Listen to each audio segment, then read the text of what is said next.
Well, I see we've moved into the sunlight now, so I do have some sunscreen here, 70 SPF, if anybody wants it. It's my pleasure and my honor to announce our next speaker, and this is State Representative Darryl Metcalfe. And let me give you a little background on this gentleman. He's serving his 8th term in office, serving the residents of Butler County. Representative Metcalfe serves as the Republican majority chairman of the Pennsylvania House State Government Committee, which is responsible for reviewing legislation dealing with all aspects of state government.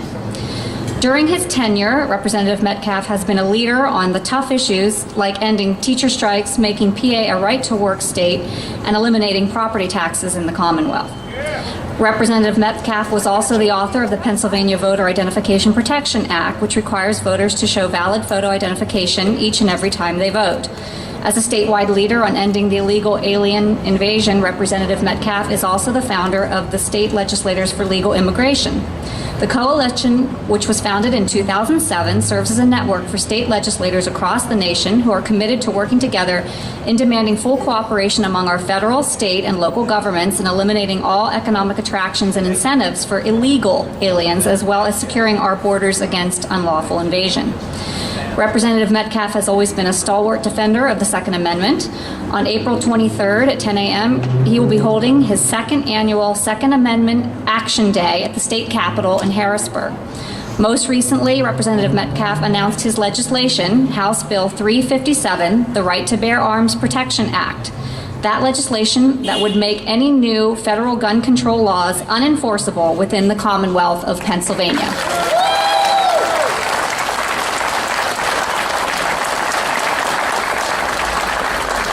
So please welcome Representative Metcalfe.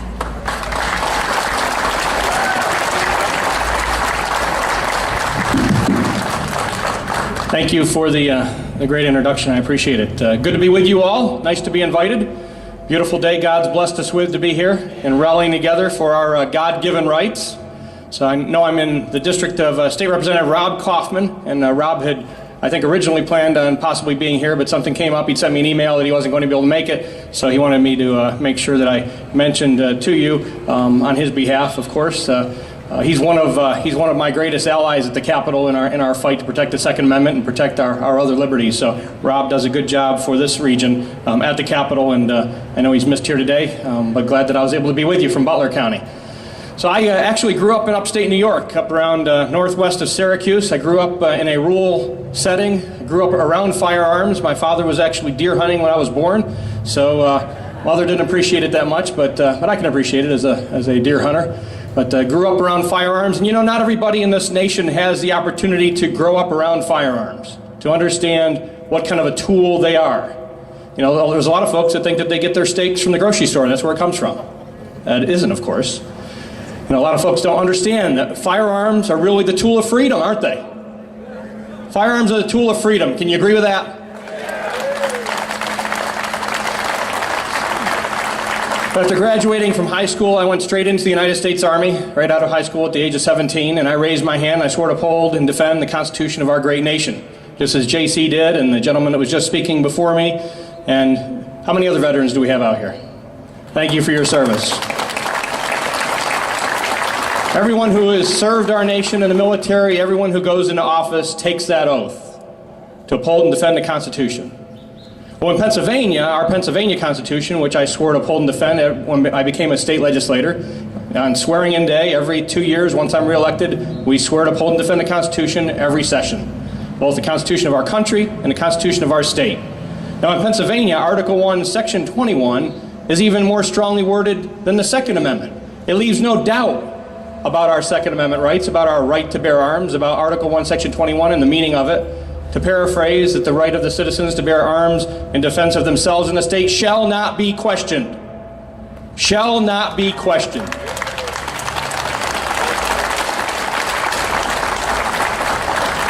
Well, unfortunately, we have people within the UN that are questioning our rights.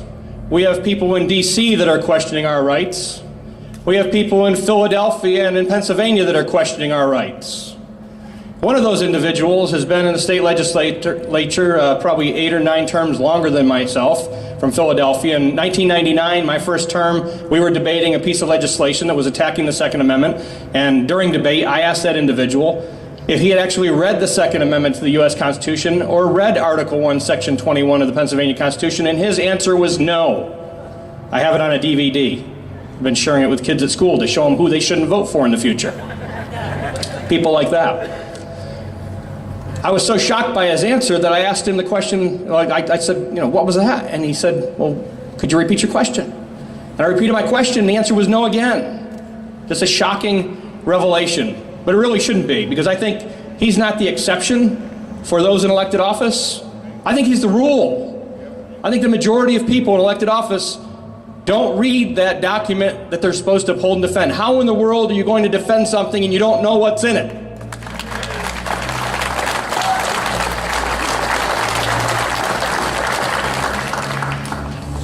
Biden's another good one. When he told his wife, I said, Jill, if there's ever a problem, just walk out on the balcony, take that double-barrel shotgun, and fire 2 blasts outside the house. What an idiot. I mean, who's she going to hit when she goes and shoots off the balcony? Certainly not the guy coming through the front door with a machete, right? That's why I've had my wife and daughter at the range, so they know how to use a .357 and make sure that they acquire their target and deal with it, and use force to make sure that they're not threatened any longer. We passed Castle Doctrine last session. Governor Corbett signed it into law. We have been working on it for many years. This is our 8th annual rally. I really attribute our success in getting that passed to the activism that has been shown through our rallies at the Capitol. Every year we have a rally to protect the Second Amendment. People come in from across the state, walk the halls afterwards, lobby legislators, let them know that they're demanding that our rights are protected. But there's some people that, even though you do that, they don't listen. People like Angel Cruz out of Philadelphia, a Democrat, proposing that we have to register all of our firearms in Pennsylvania. People like Ron Waters, Democrat, out of Philadelphia, proposing that if you have a carry permit, he wants you to have $1 million worth of liability insurance. People like Senator Farnese out of Philadelphia, that if you don't have your permit on you, if you would have left it in another purse or another wallet, then he wants you to do a year in jail. You also have some Democrats that are proposing that we roll back Castle Doctrine. We just passed it. It's been used across the state in defense of law-abiding citizens' rights to ensure they can protect themselves. So we have those threats coming at us out of Philadelphia, just mirroring what's coming out of D.C. Representative Sanacero out of Bucks County, Democrat, proposing a universal comprehensive type background check that his mayor, the New York City mayor, Bloomberg's proposing, of course, with all his crazy ads going across Pennsylvania. But as we look at those, as we look at all of what they're proposing, you have to recognize that the facts don't back up their arguments. They're supposedly trying to protect people, right? That's their argument, that they want to protect us. Well, we don't need their protection for number one, especially here. I think we're in one of the safest places here in Franklin County right now.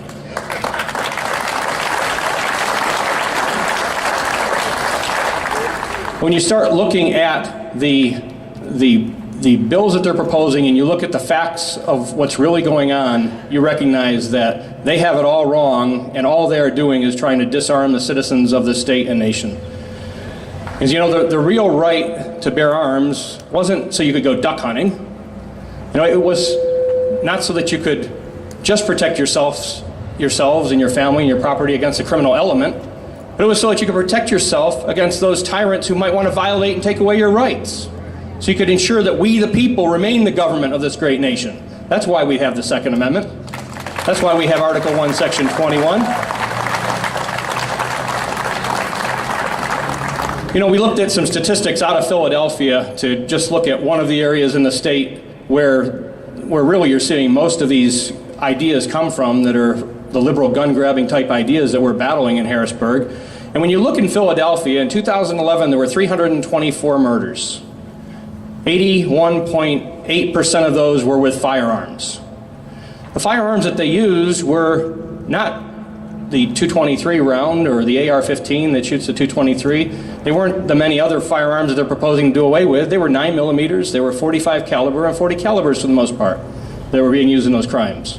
So if they really want to stop the shootings, if they really want to stop the homicides, why are they going after weapons that aren't used?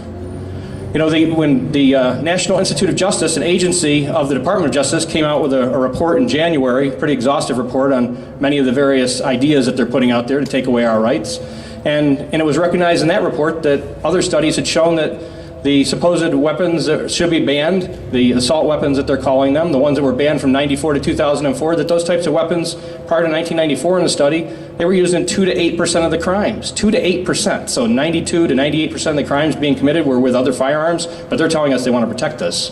I mean, it really pulls the veil off of what they're trying to do, and that's incrementally steal our rights, violate our rights, and trying to use weapons that they think can be used to demonize our right altogether. They're using that in the press.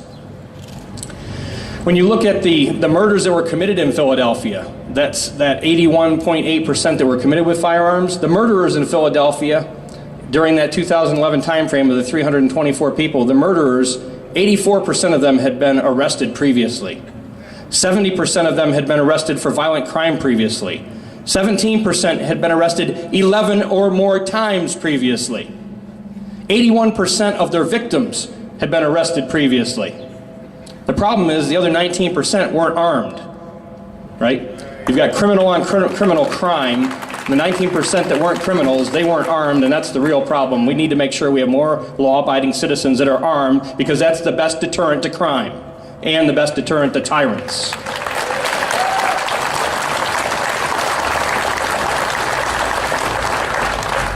When you look at the National Institute of Justice's report on the universal, or as Bloomberg is calling them, the mayor of New York is calling them in his ads in Pennsylvania, the comprehensive background check that he'd like to require us all to have, I think, a lot of the public don't understand that when you go to buy a firearm right now, retail, be it long gun or handgun, you go through the NICS, at least, the National Instant Check System, and most likely you go through a state redundant backup system, which is the Pennsylvania Instant Check System for us in Pennsylvania, which we need to do away with because it's just another obstruction to our rights. And the problems that it's created for actual transactions has been unacceptable. But most of the public don't understand that we're already going through background checks for every retail purchase. It's not the private transfers or the private sales that are being used to put firearms in the hands of criminals. The National Institute of Justice report recognized the majority of criminals get their firearms through, one, stealing them, or two, straw purchasers. Straw purchasers are somebody that doesn't have any liability already on their record that would prevent them from buying a firearm legally. But according to federal law, when somebody buys a firearm, sells it to somebody knowingly, or that they should have known to be somebody who isn't allowed to have a firearm, they're committing a felony already. So why another law to make you and I have to go through additional checks when we want to sell our shotgun to our brother or our mother or our daughter? It's not right. It's just another obstruction. It's just an incremental erosion of our freedom. And when you look at the reasons that they're advocating that we have these advanced or these exhaustive background checks, they're throwing out the mental health issue to us. Well, I think just as so many on the left do not want to recognize that our rights are God-given, not government-given, they also don't want to recognize that there is evil within mankind.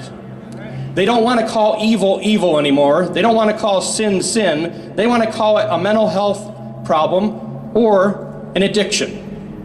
When somebody commits a crime and murders somebody, that's wicked, and they should be punished for their crime. And to try and change it into it's just all mental health issues, and we give that ground up, we're letting them take us into an area that we shouldn't be going with our rights. Because as was said by JC, when you start trying to identify veterans with this or that disorder, that now they're going to be a risk, and if you live with them, then you're going to be a risk, that's a problem. It's a slippery slope that's going to erode all of our rights.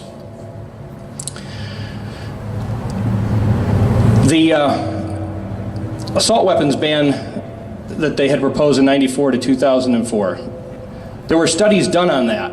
And when it sunset, and prior to it sunsetting in 2004, it was very obvious from the CDC, there's another institute that also did a study on it that had said that there was no impact they could really show from those weapons being banned. So why ban them, other than incrementally taking away our rights, right?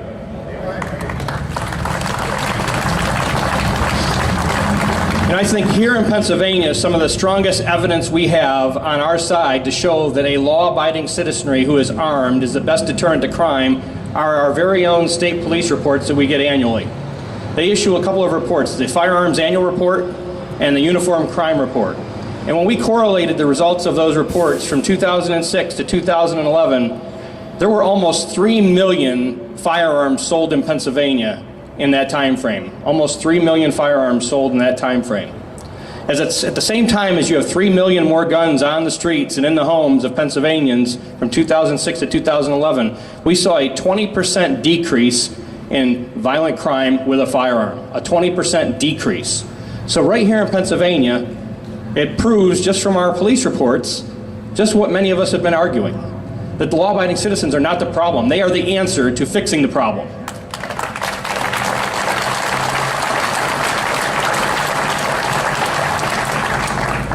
You only defend your liberty one of two ways, either through military force or political force.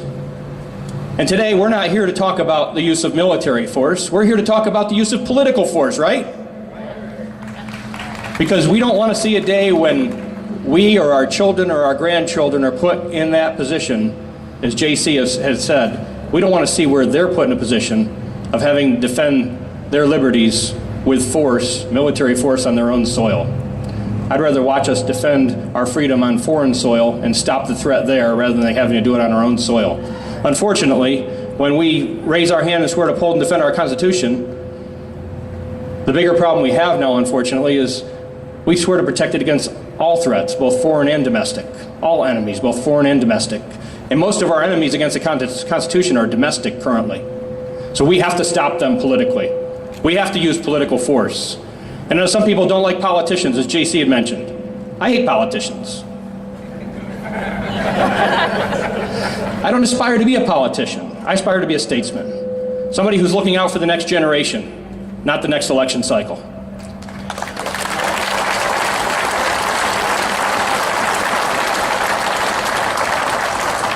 And it's great that everybody's here today, but we need to spread the word. I've been talking at events like this across the state. I was up in Lehigh Valley, up in the Easton area, talking at the Lehigh Valley Tea Party last night to a couple hundred people. Over the last few weeks, I've been in Lewisburg, I've been in Bloomsburg, I've been in Mercer County, I've been in Venango. I was down actually in Bruce Castor's county, down in Montgomery County. Bruce is the county commissioner down there, former DA from Montgomery County. I was down there in Norristown, speaking at a rally on 223. And I think we were in I think Norristown's one of the high crime areas for Montgomery County there. After I left the DA's office. It's after you left the DA's office. But we were in Norristown with a group like this that were armed, and once again, we were in the safest place in the county at that point.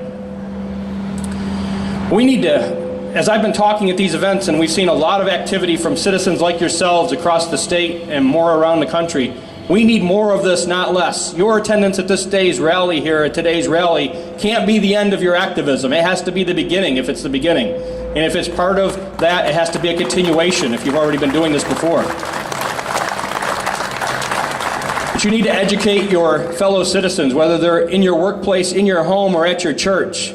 Because we need citizens to understand that if we don't protect the Second Amendment, if we don't protect Article 1, Section 21, we will lose the rest of our liberty. And tyrants will be in control of this country. On April 23rd, there's an opportunity to do that at the state capitol. And it's great to have rallies on Saturday, and it's great to have rallies in your own community, but in order to have attention paid by elected officials to your rallies, you have to show up where they work. You have to show up at their capitol office. You have to show up at their district office. You have to show up at the town hall meetings they're having. You've got to make it painful for them to be doing anything else than supporting your rights. And you've got to be in their face to make sure they're doing it. Because if you owned a business, you wouldn't tell your employees, your manager of your business, you know what, I'll be back, I'll check on you in 2 years, I'll check on you in 4 years, would you? You can't just check on your elected officials at election time. You have to hold all of us accountable throughout our term of office. You need to be showing up at the Capitol and our offices. If you can't do it on the 23rd of April, do it some other day during the year. Take your kids, take your parents, visit the Capitol offices. lobby your legislators, because if you're not lobbying, you can guarantee Ceasefire PA, who wants to steal your rights, they're paying people to lobby. They'll be lobbying and bussing people in. So we need to be vigilant to protect liberty, because that's the only way we'll ultimately make sure that we hold on to it by political force. And the thought that I would leave you with is this. All of us that raised our hands, that we have sworn to uphold and defend the Constitution as veterans, all of us that are serving or have served in office, anyone who's served in any capacity where you've sworn to uphold and defend the Constitution, embrace that as a lifetime oath, not just for the term that you were in or the time that you were in. That should be a lifetime oath. And for those of you who haven't taken that oath, you don't have to officially raise your hand. As a patriotic American, I encourage you, embrace the oath to defend your Constitution.